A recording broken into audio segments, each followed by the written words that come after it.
Hi, I'm joined today with a former student of mine, Joshua Pelletier. And Joshua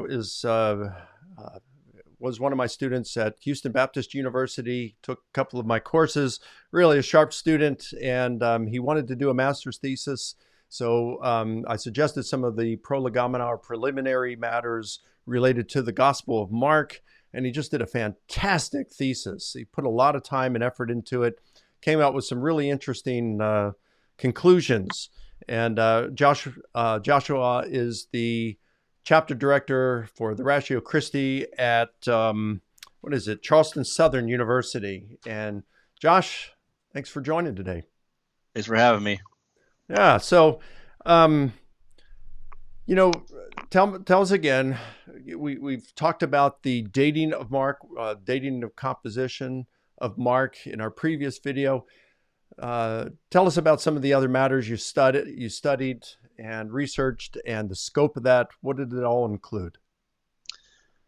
All right, so back last year, I started doing a thesis on some of the background information of Mark's Gospel. I researched what scholars thought about the dating, the authorship, Peter's connection, and where it was written. And the scholars I sampled had to write sometime between 1965 and present time, and they had to also be alive at that time of publication. So reprints that came out after the author's death I couldn't use.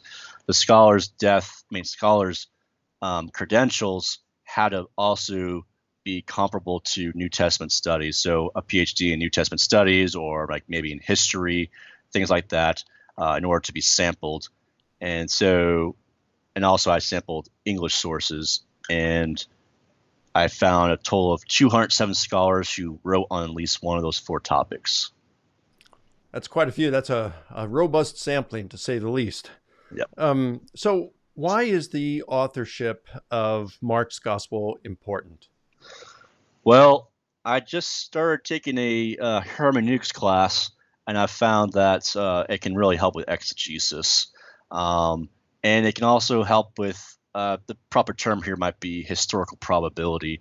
If you know who wrote a source, historically speaking, it might give greater chances for it being reliable or something like that as history. Okay. Now, you'll hear people like Bart Ehrman and some others who will make statements such as all of the Gospels are anonymous. All of them. None of them have the Gospel author's name, the author's name anywhere within the document. And so we cannot trust that Mark, John Mark, or whoever the traditional authorship, we can't trust that because the Gospels are anonymous. We actually have no idea who wrote the Gospel of Mark or any of the Gospels. What do you say? Well, the patristic data is pretty strong. It's consistent with Mark being the author.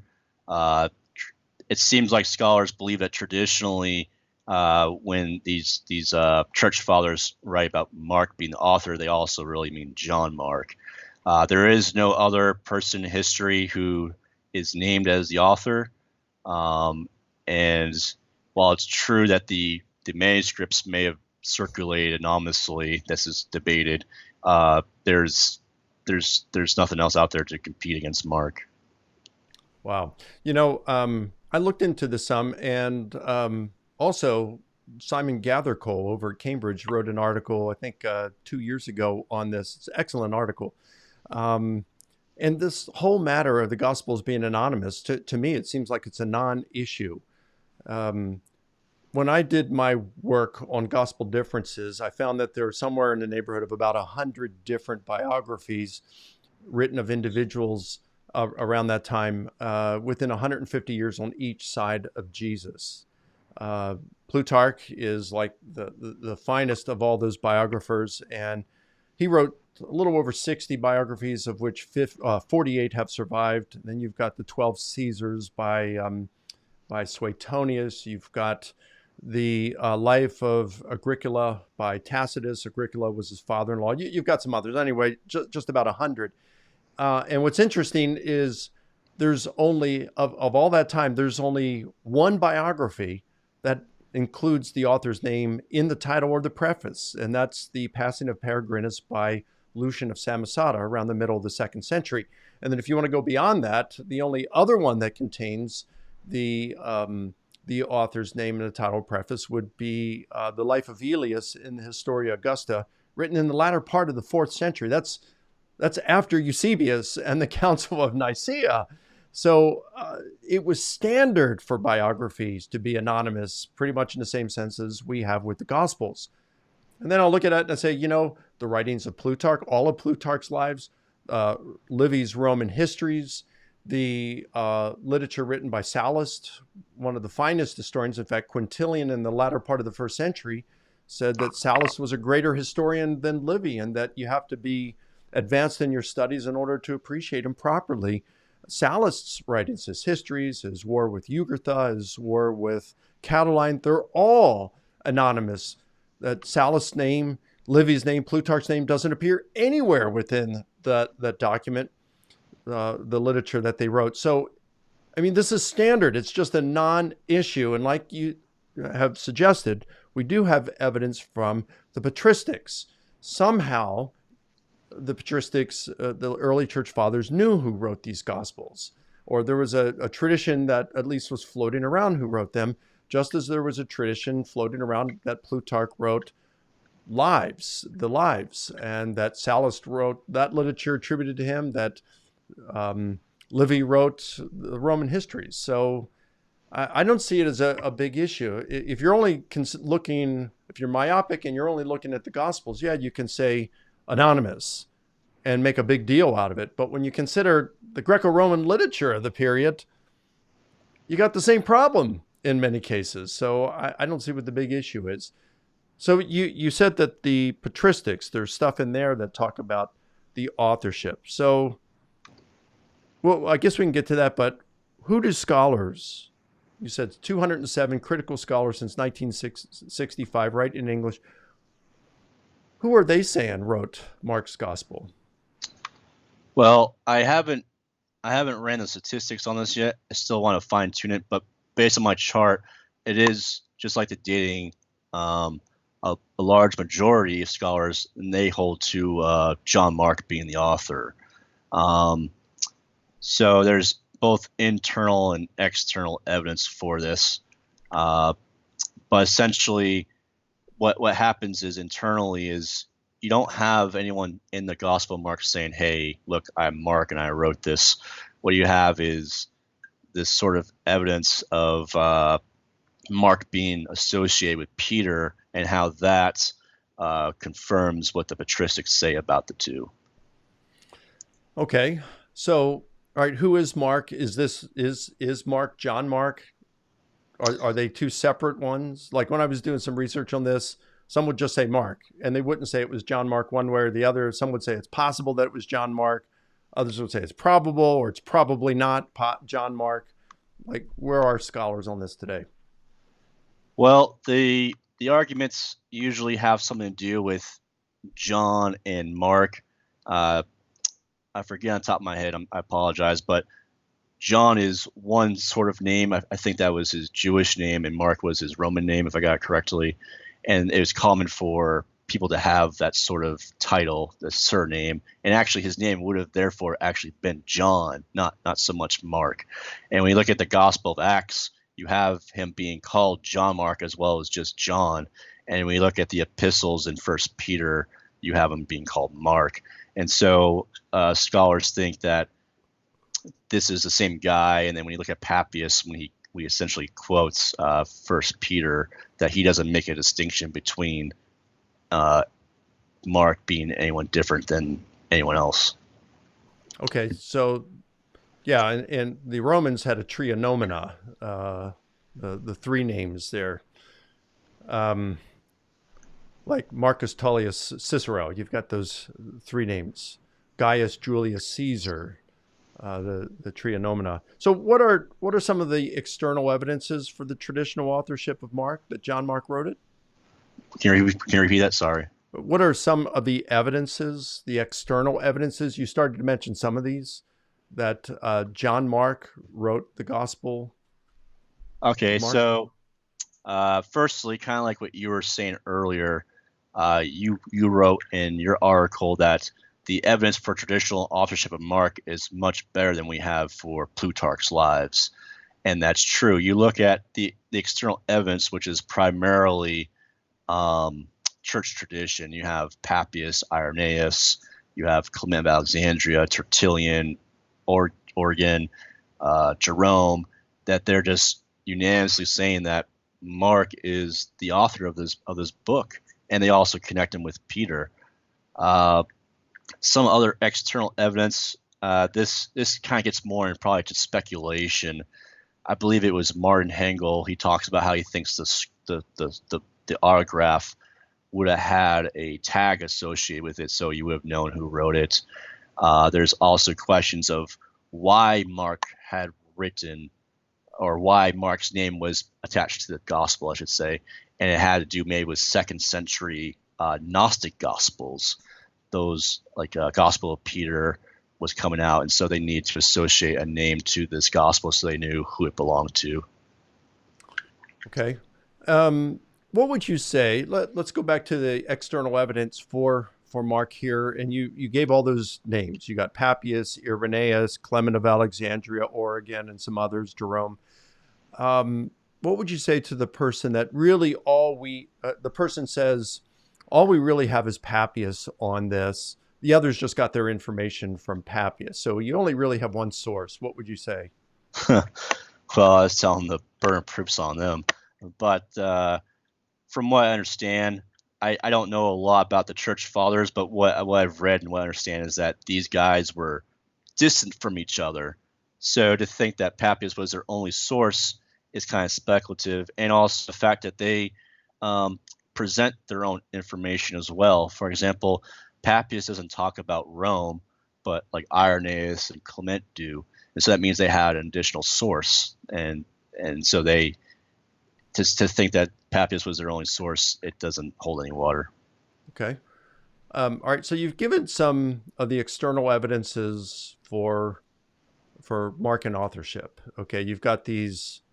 Yeah. So what about some of the arguments against Markan authorship from external evidence?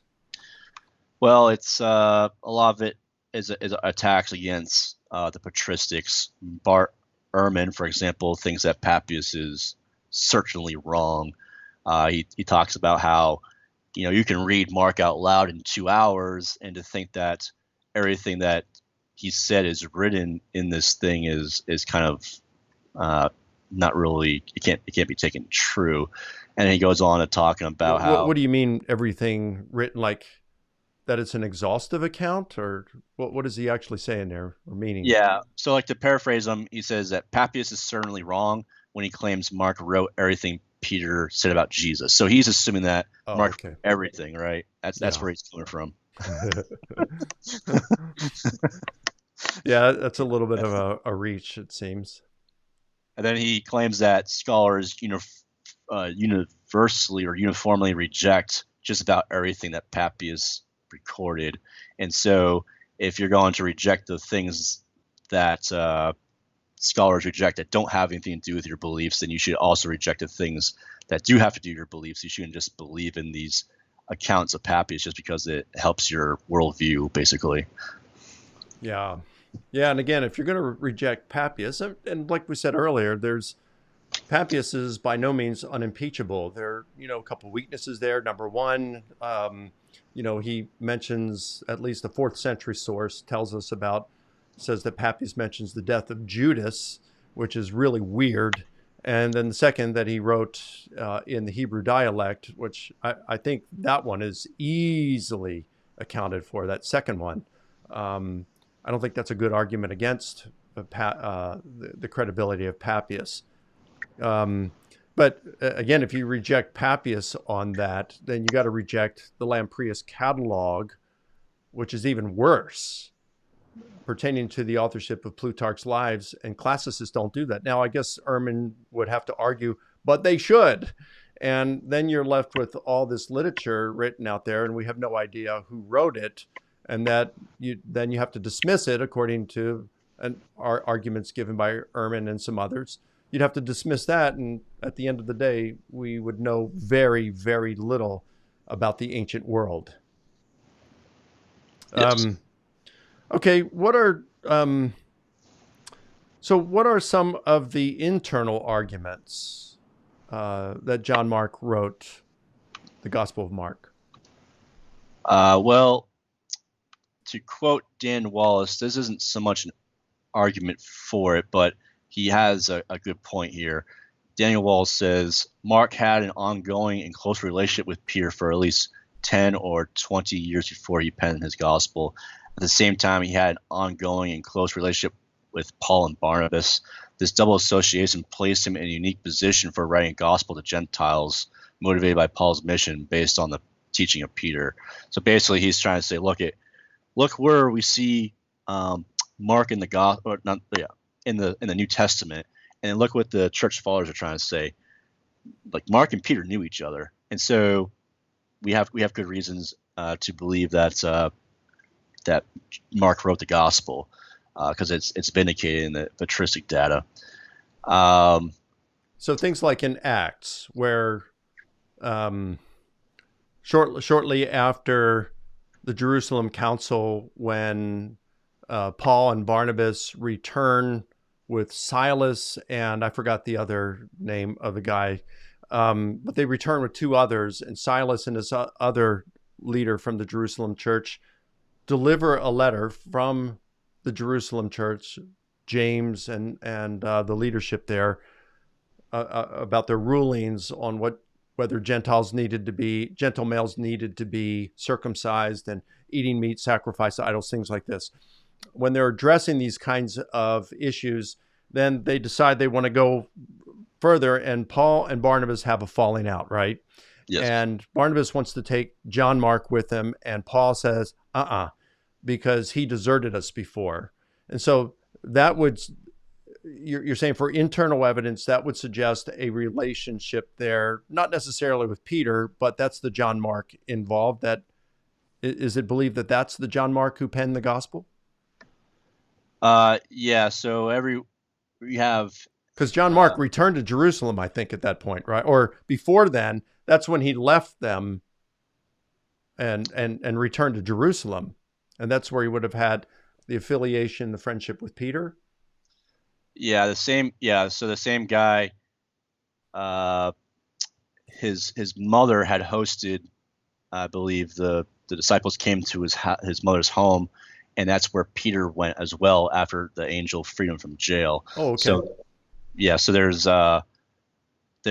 association right there with John Mark being with Peter. There's now most believe that Mark was written from Rome, right? Yes. So how does Peter and John Mark get to Rome, and when does that happen? Well, it depends what you think. Some think that Peter went to Rome like twice. It's got early as the 40s, and he went again later on. I personally don't really know what I think the dating is for that, or how they got there so much. Okay, so I'm sorry, I kind of interrupted. So you got that. You've got, is it First Peter where you've got John Mark or Mark being mentioned as a friend or an associate of Peter? Yeah. So in First Peter 5:13, Peter is talking about Babylon, and some think that means Rome, and he refers to Mark as his son. And where this is disputed is that some people don't think that Peter wrote First Peter, so that's why they say, oh, there's not really a connection here. But if that is First Peter who wrote that, the fact he calls Mark his son means that there's some sort of relationship there. Whether that means he helped convert Mark, or it's probably not biological, but there's some sort of relationship there. Now, even if let's just say for a moment that Peter did not write First Peter, it still would suggest that there was a tradition going around about a known affiliation between Mark and Peter. So it's of course it's stronger if Peter wrote it, but even if he didn't, it still informs us that there was a tradition going around in the first century that Mark and Peter were associates. Yes. So, all right, the internal evidence um, that Mark wrote the Gospel of Mark is the establishing of an affiliation, a friendship between Mark and Peter. Is that correct? Yes. And you get that from the Book of Acts and First Peter. So yeah, largely, yeah. And then if you connect the epistles, you get connection with Paul as well, and you get a fuller picture of who this guy was. And essentially, you see this guy who was probably of, was it Palestinian or Jerusalem descent, and that's kind of like the gospel. And in the gospel, that's the sort of things that he writes about.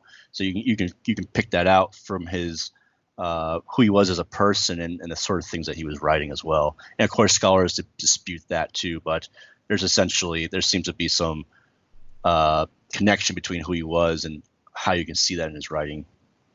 Do most scholars think that Mark was written from Rome? Yes.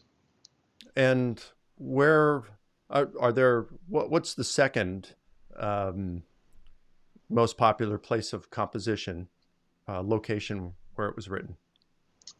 I haven't computed those numbers, but the majority is Rome. I know that for sure.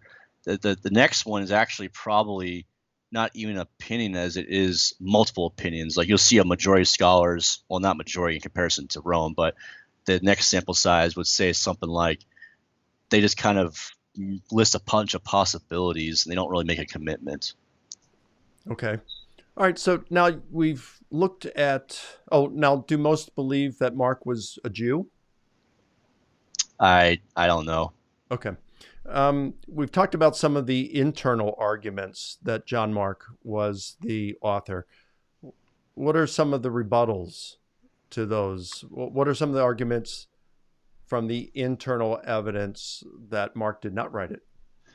Well, so the simple one that scholars will say is that, well, the gospel itself doesn't have like a name in it. There's nowhere it says, hey, I'm Mark and I'm writing this to you. So they say we can't know who it is. They say that Mark was one of the most common names in the Roman Empire, and so this is both kind of external and internal. Uh, that to me personally is a very weak argument. So what they say is, look, you got this huge population in the Roman Empire who's named Mark. And for our purposes, we'll go ahead and say, let's say it's 100%. Let's say everyone there's name was Mark, male and female. Uh, I would have to say, I would have to ask the first question is, how is that statistic relevant to the Gospel of Mark? And what I think needs to happen here is that when we read the Gospel of Mark itself, we can pull out characteristics of the author himself. Like we can see someone who wrote in a lower level Greek, for example, or we can see Palestinian traits, et cetera, et cetera. And once we start putting all of these attributes of Mark together, now that sample, that large sample of Mark's has to meet those criteria, and you'll start seeing that sample starts going down, down, down, down. And so it really isn't a great argument when you look at the statistics, right? And I haven't seen any scholars actually deal with it that way, and maybe they have. I just didn't notice it. There's some scholars will say, well, this can't be John Mark because of his ignorance of the Palestinian topography and culture. Although it is also true that several scholars argue that the author has strong Palestinian coloring. And so one of the popular arguments is look at Mark chapter 7, verse 31. He doesn't know his area. So essentially the traveling was going, you go up. It was Jesus who goes up, and then he came back down. And so Tim McGrew, he wasn't sampled in this, but he has a video about the discrepancies, and he talks about how there's a big mountain there. And so if Jesus is walking, he's not going to try to climb the mountain. He's going to go up to the north first and then come back down around it. But when you look at the map anyway, it doesn't. It's really hard to say how Mark could have his Palestinian geography wrong, because it could be many reasons why Jesus walked up there. Yeah. And it could be, I mean, if he's based in Jerusalem, and um, and let's say, I mean, we don't know that he was an eyewitness of Jesus. There's really, I don't think, is there anything in a patristics? He wasn't a disciple of Jesus, one who traveled with Jesus, right? Yeah, so I would say the majority of scholars don't think that Mark was an eyewitness of Jesus, but there are a couple who do think he was, and it's because of the fact that his mother had hosted uh, for disciples to come in there, that he might have actually saw them and witnessed Jesus while they were in there. I gotcha. But he wouldn't have been one who had traveled with Jesus, so he's getting a lot of his information from Peter, if the early tradition is correct. Um, so if he's writing down what he remembered Peter saying, um, lost my track of thought here for a second. But if he's writing down what he remembered Peter saying, and if he wasn't one of the disciples who had traveled with Jesus, then it wouldn't surprise us if sometimes he might have gotten some of his geographical information a little confused, right? I mean, it's possible. It's some scholars think that at the time of Jesus' ministry, he was a younger person. He was maybe in his 15 years old or something like that. And so you're talking like a teenager. Personally, I don't think that uh, Mark 7:31 is a problem, but if someone wants me to meet them halfway, then yeah, I would go there maybe. Mark 7:31. What is he talking about there? That's the one where Jesus is traveling up north and he comes back down south that we're discussing. Oh, okay, I got you. All right. All right. Hey, so all right, let's wrap this up. Let's talk about percentages now. Okay. So, of the 207 critical scholars writing in English since 1965, what are we looking at in terms of percentages? How many of them actually opine on the authorship of Mark, and what kind of percentages are we looking at where they stand on the issue? Right. So I haven't actually got the what do you call it, the quantitative data on this yet. I only have it on the chart. I haven't actually calculated the numbers precisely because Okay. I want to fine tune it a little bit. But looking at my chart without counting it or putting it in very specific numbers, it is quite obvious that John Mark is a majority opinion, with Mark being second. And I can pull something up real quick. Let's see, authorship. So That's of those opining on the authorship. yeah, so here, for example, John Mark, we have that's 57 of them say John Mark specifically, and then another uh, 11 say probably John Mark, and then another 5 say plausibly John Mark, and then another 7 say possibly John Mark, and not John Mark is only 6. Probably not John Mark is only 2. You got some who say not eyewitnesses, so I guess that would be rejecting John Mark unless, How many say that? not eyewitnesses or companions. That is 6. Okay, so we've got, you said 57 said John Mark, and then another 11. 57 said John Mark, and then another 11 said probably John Mark. Yes. All right, so we're looking at 68 out of. Oh, did you have something, a figure of out of the 207, how many actually comment on it? So let's see here. The silent category is looking like, let's see here. There's 24 who are silent, and church fathers' opinions, that would be plus another 14. And that's plus, for what? 14 for what? So this is where they say church tradition says John Mark. So that's not their opinion so much. That's still Okay, silent. so you have 27 plus 14? Yep.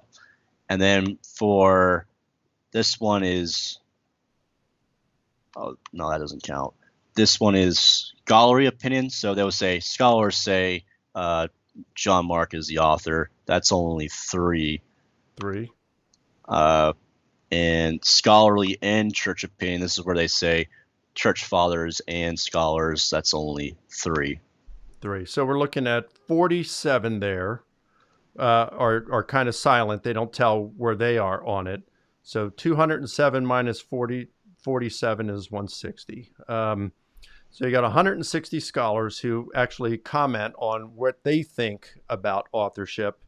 And out of those, out of 160, 57 say John Mark and 11 say probably John Mark. Yes. Is that right? Yes. Okay, so that's 68. So you have 68 divided by 160, that comes to 42.5%. So 42.5% say it's John Mark. Okay. If I did that correctly. 68 out of 160. So 42.5% say John Mark. Do any of them say Mark an eyewitness? So we have a Mark.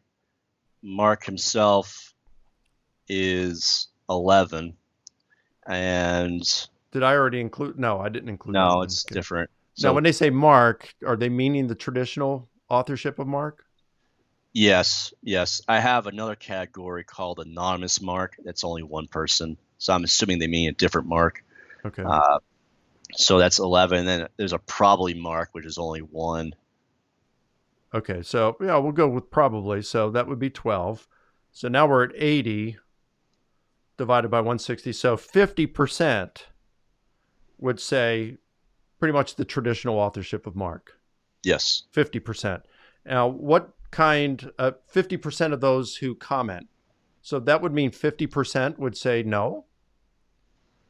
No, it's not like that. And this is interesting because it almost reflects exactly where the dating stood.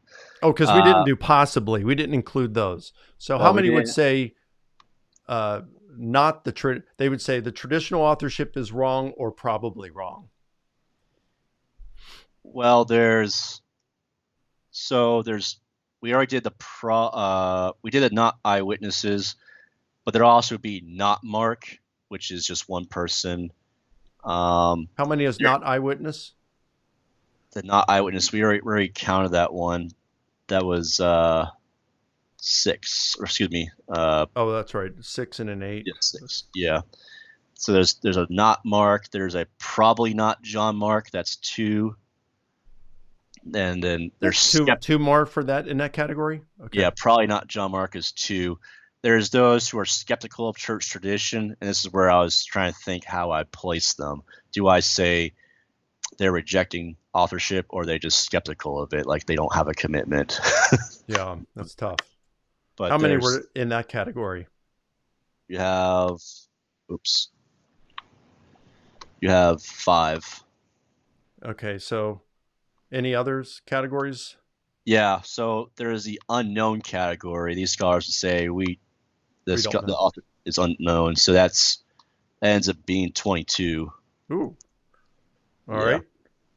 So anonymous. Anonymous, that doesn't really tell us anything. Yeah, they would say the gospel's anonymous, so they're just trying to hold to what they say the manuscripts are, or the fact that the author himself didn't write his name, and that's 14. There's one who holds to a pseudo-anonymous. Okay. And that's pretty much all of them. I think there's only a couple more. We did probably not John Mark, but we didn't do actually not John Mark. Oh, I thought we did. This was a 6. Yeah, we did that one. Yeah, we did those. Okay. So I'm looking at 45 looks like out of 160. So if I'm doing this, that'd be 28%. And then if you add the anonymous, that 14, it's 59 divided by 160.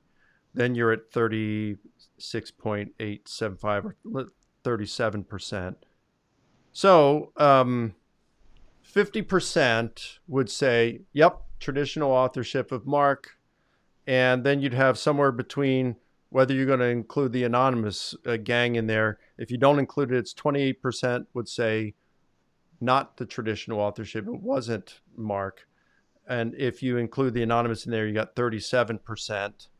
So by far, it looks like the majority position of critical scholars today would be the traditional authorship of the Gospel of Mark is correct. Yeah, and that's what the chart here shows. And like I said, I hadn't calculated these numbers yet just because I've been busy, the coronavirus, and not having daycare and stuff like that, and just taking a break. Yeah, no problem. Yeah, this is great, Josh. It really is. We really appreciate the work that you've done here. So in our third and final video, we will be talking about whether or where scholars stand on whether the author of Mark's primary source was Peter, whether there was that connection.